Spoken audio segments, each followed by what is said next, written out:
पता नहीं आने वाले दिनों में क्या होने वाला है। हवा तक जैसे ठहरी हुई है। हर तरफ एक अजीब सी उदासी पसरी है, न सिर्फ आसमान में बल्कि लोगों की सांसों, आंखों और ख्वाबों में भी। टेलीविजन खोलो, सोशल मीडिया देखो, हर जगह बस जंग की खबरें छाई हुई हैं। ऐसा लगता है जैसे जिंदगी को विराम लगने वाला है। पहलगाम में जो हुआ उसका असर दिल के कोने में आज भी सांस ले रहा है।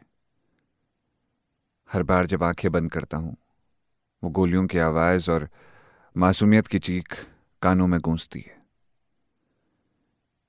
जिनके लिए ये सिर्फ एक ऑपरेशन था, उनके लिए शायद ये कभी कोई खास बात नहीं थी, पर किसी माँ के लिए वो उसका आखिरी बच्चा था, किसी बहन के लिए वो भाई, और किसी के लिए उसका सब कुछ था।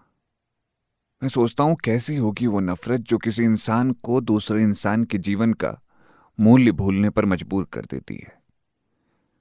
क्या कोई कारण इतना बड़ा हो सकता है कि इंसानियत को कुर्बान किया जा सके? कभी कभी लगता है ये सब कोई सपना है, पर अफसोस ये हकीकत है। आज एक खबर आई है, भारत के कुछ हिस्सों में मॉक ड्रिल होगी। लोगों को समझाया जाएगा कि अगर कुछ हुआ तो कैसे बचना है।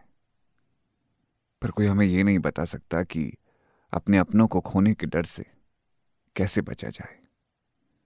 जंग, जिसके बारे में किताबों में पढ़ा था, अब वो खतरे की तरह दरवाजे पर दस्तक दे रही है। इतिहास गवाह है, जंग में कोई नहीं जीतता। जो सामने होता है वो भी गिरता है, जो पीछे छूटता है वो भी टूटता है, और जो बच जाता है वो पूरी उम्र जलता रहता है।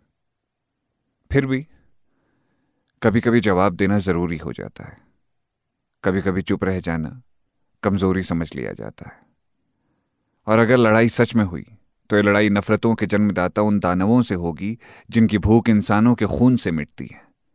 अगर ऐसा वक्त आया तो हम सब एक होकर बिना बटे अपने वतन के साथ खड़े होंगे, हर जात, हर धर्म, हर बोली से ऊपर उठकर हिंदुस्तान के साथ। लेकिन उससे पहले एक गुजारिश है, इस समय अपनी छोटी छोटी लड़ाइयां थोड़ी देर के लिए रोक दो। मजहब की दीवारें गिरा दो, भाषा की रेखाएं मिटा दो, राजनीति से ऊपर उठ जाओ। क्योंकि अगर ये आग फैली तो सब कुछ जल जाएगा। किसी का नाम नहीं बचेगा, सिर्फ राख होगी और अफसोस। इस वक्त हमें चाहिए थोड़ी करुणा, थोड़ी एकता और बहुत सारी इंसानियत। चलो इस अंधेरे में एक दूसरे के लिए रोशनी बन जाएं, थोड़ी उम्मीद बांटते हैं। शायद यही हमारी सबसे बड़ी जीत होगी। मैं प्रार्थना करता हूं कि ये तूफान टल जाए, और जब गुजरे तो हम सिर्फ जिंदा ना हों, थोड़े और ज्यादा इंसान बन चुके हों। भारत का एक आम नागरिक जिसने दुआ की है कि दुनिया में अमन हमेशा बना रहे।